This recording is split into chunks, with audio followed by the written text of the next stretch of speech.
Questão 87 do capítulo 2. Estando inicialmente agachado, um atleta dá um salto vertical para atingir a máxima altura possível. Os melhores atletas permanecem cerca de 1 segundo no ar. O tempo de suspensão no ar.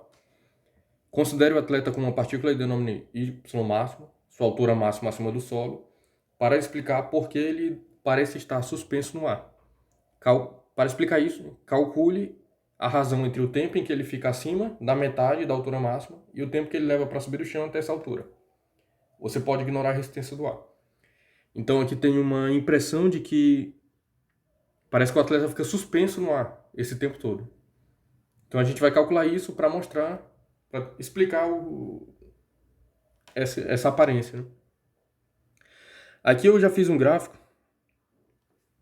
e essa questão aqui é unidimensional. O atleta sobe e desce.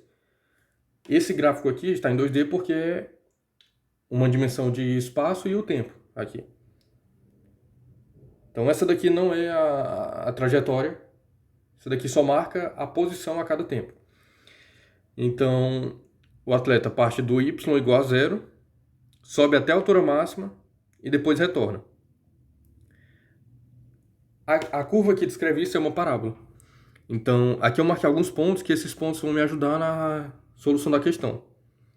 Então, de 0 até T1, eu marquei T1 o tempo que demora para chegar na metade da altura máxima. Tm, o tempo médio aqui entre os dois tempos que levam para chegar à altura máxima. O rótulo é o que menos importa. Então tem esse tempo aqui que chega na altura máxima e tem o tempo 2 que ele passa de novo na metade da altura máxima e o T3 que ele retorna. Então o que a questão pede é, para explicar porque ele parece estar suspenso no ar, calcule a razão entre o tempo em que ele fica acima de y máximo sobre 2. Então para calcular a razão entre esse tempo aqui, de T1 até T2, e o tempo que ele leva para subir do chão até essa altura. Então de 0 até T1. Então, essa parte em verde, dividido por essa em azul, é o que a questão pede. Então, T2, que começa a contar da origem. T2 menos T1, para eu ficar só com isso, no numerador, dividido por T1, no denominador. Isso daqui é o que a questão pediu, e agora a gente vai atrás disso daqui. Olha só, primeiro para conseguir o tempo em verde, eu vou fazer assim, calcular a altura que demora. Porque assim, aqui eu não tenho quase nenhuma informação nessa questão, não vou ficar jogando números aqui, eu vou tratar tudo algebricamente. Então, eu vou primeiro calcular esse tempo em verde fazendo assim, a lógica. Calculo o tempo que leva daqui para ir até a metade da altura. Quando eu tiver esse tempo, eu multiplico por 2, porque a parábola é simétrica. Então, o tempo para ir daqui até aqui é o mesmo tempo de ir daqui até aqui. Então, o cálculo de Tm até T2. Tm até T2. Eu começo com a função horária da velocidade, porque eu quero que apareça o tempo no que eu trabalhar aqui agora. Então, peguei uma equação que apareça o tempo. Se ela der certo, eu continuo com a resposta com ela. Se não der, eu procuro outro. Eu penso melhor o que eu vou fazer. A velocidade inicial, porque aqui o inicial é do Tm. Estou partindo do Tm. Não é essa velocidade aqui. Então, a velocidade inicial daqui, começando a cair, a velocidade inicial é 0. E a aceleração é menos a aceleração gravitacional porque o sentido de crescimento do eixo y é para cima. Então, tem esse sinal de menos aqui. Então, a velocidade que eu vou obter, a função horária, é menos gt. Agora, eu só preciso informar o tempo e eu vou obter a velocidade a cada tempo que eu informar.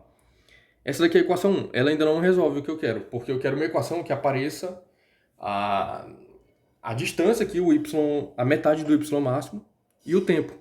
Eu preciso disso porque y máximo e a metade do y máximo são dados da questão. Eu posso apresentar a resposta em função disso. Ainda que no final a resposta não fique em função disso, eu posso tranquilamente trabalhar com isso na parte intermediária da resposta.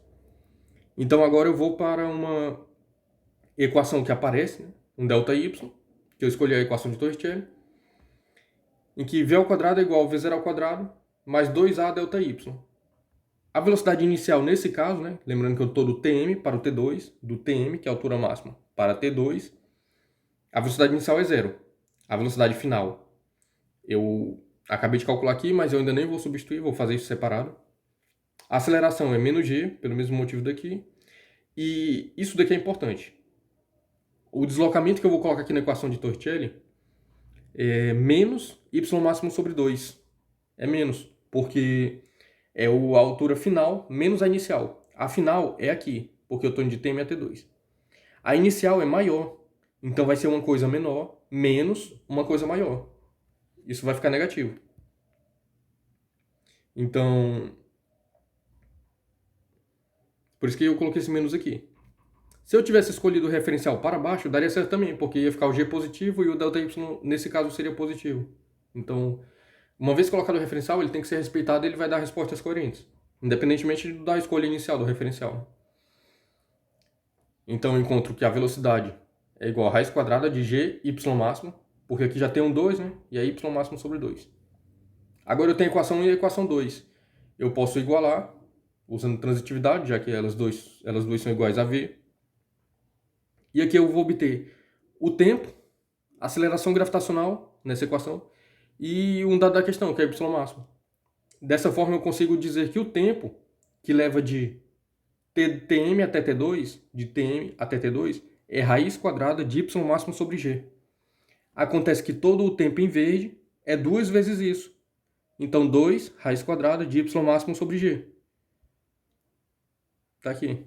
Então já encontrei o numerador do que a questão pede. Agora eu vou atrás de encontrar o denominador. Então, para encontrar essa partinha azul, eu vou fazer o seguinte cálculo. Eu quero calcular aqui de 0 até T1. Então, de 0 até T1. Eu vou fazer isso da seguinte forma. Eu vou pegar tudo de 0 até T3. Então, de 0 até T3. Depois disso, eu vou retirar essa parte em verde, que é de T1 até T2. Quando eu pego tudo e retiro essa parte em verde, vai sobrar essa partezinha aqui e essa partezinha, que elas são simétricas, são iguais, né? No tempo. Então eu só preciso dividir essa diferença entre tudo e a parte verde, dividir por 2, aí eu encontro uma parte do tamanho de 0 até T1. Então por isso que eu fiz isso. Ó. O T1 vai ser tudo menos essa parte em verde, dividido por 2. Agora sim, que eu já fiz isso, eu posso calcular cada coisa aqui, substituir nessa equação e obter T1. E eu fiz isso porque ficaria difícil fazer por outros modos, já que aqui não tem dados numéricos para substituir, eu preciso partir para álgebra mesmo. Então vou escolher uma forma de facilitar cada conta. Se eu tentar montar uma equação da trajetória e calcular na marra de 0 até T1, o T, vai dar certo também. Mas vai ficar uma... Eu vou estar fazendo tudo em um passo só, então vou carregar mais termos de uma vez só. A conta vai ficar maior, a equação vai ficar maior, vai ter mais possibilidade de erro. Então eu encontro logo uma equação que vai servir para dividir o que eu quero em várias partes. Aí eu trabalho em várias partes individualmente, depois só trago tudo para cá e encontro o que eu queria inicialmente. Essa foi a lógica que eu usei para fazer isso. Então, eu já tenho de T1 até T2, que é esse verde. Então, eu tenho que procurar aqui de T0 até T3. Eu tenho que procurar o tempo todo. Qual foi o tempo todo que ele ficou no ar. Então, eu monto a equação horária, a equação da trajetória, para esse salto. É a equação da função horária da posição no movimento uniformemente variado, né? Y igual a y0 mais v0t mais o meio de t quadrado. A aceleração é menos g. Existe uma velocidade inicial, que agora eu estou considerando tudo. Eu não sei qual é essa velocidade, mas então eu não posso levar ela para o resultado final da questão. Mas eu posso trabalhar com ela de forma intermediária, porque provavelmente ela vai ser anulada no decorrer da resolução da questão, ou eu posso depois tentar escrever V0 em termos de outras coisas que eu posso apresentar no resultado final e substituir aqui. Por isso que eu comecei trabalhando numa equação ainda que eu não tenha tudo sobre ela. A posição inicial é 0 e o que eu quero encontrar é a outra posição que é 0. Porque eu quero encontrar um tempo em que demora para sair do y igual a 0 e chegar no y igual a zero novamente. Por isso que eu zerei aqui e zerei aqui. Então eu fiquei com v0t menos 1 meio de gt quadrado. Eu separo, aqui eu só estou usando t. Eu separei de duas formas. Eu coloquei um t em evidência e deixei um outro t aqui. E eu já rotulei esses tempos.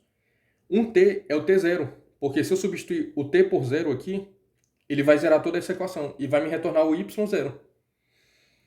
Mas existe um outro t, que é o t3, que ao substituir aqui, ele vai zerar esse parênteses e vai zerar a equação toda e vai me retornar o y0 também. Só que o t0 igual a zero eu já sei, não é ele que eu quero o t3. Então, quero o t3 de forma intermediária para colocar aqui. Então agora sim, considerando que eu estou em busca do t3, que é diferente de zero, eu posso pegar só esse parêntese para analisar. Isso aqui é o teorema do produto nulo. Então, zero é igual a V0 menos 0,5 GT3. Agora eu isolo o T3 e encontro que ele vale 2V0 sobre G. Quer dizer, o tempo todo aqui, para sair do y igual a zero, chegar no y igual a zero, é 2V0 sobre G, que é um resultado geral. Agora aqui tem V0, né? Eu não posso usar isso aqui para tentar resolver a questão. Então, eu vou calcular o V0. E se eu quero só o V0, como o V0 é o mesmo, eu vou calcular da forma que seja mais fácil para mim. Então, eu vou calcular de T0 até Tm, da seguinte forma. De T0 até Tm, eu sei qual é a velocidade final, que é zero, porque chegou Tm, a velocidade é nula aqui em cima. Se eu tentasse calcular, por exemplo, de T0 até T1, eu não sei qual é a velocidade no meio do caminho. Então não é conveniente usar isso. Eu vou usar aonde eu tenho mais dados. Então eu uso o V0 aqui e o V final aqui é zero. Então eu vou calcular de T0 a Tm.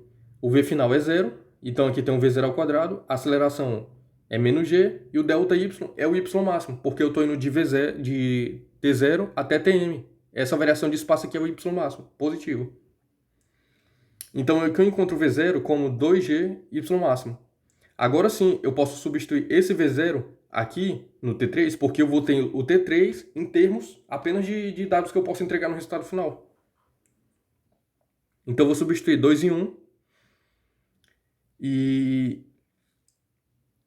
Então eu vou pegar aqui o T3, que é 2 sobre G, vezes V0. V0 está aqui. Eu vou só reorganizar isso para ficar de uma forma parecida com o que eu já fiz aqui no T2. Então, eu pego esse g aqui, elevo ao quadrado e tiro a raiz quadrada, para não alterar nada. Então, posso colocar ele dentro da raiz e simplificar aqui para ficar 2y máximo sobre g. Porque eu já tinha aqui dentro da raiz y máximo sobre g. Fica mais fácil de fazer a conta depois.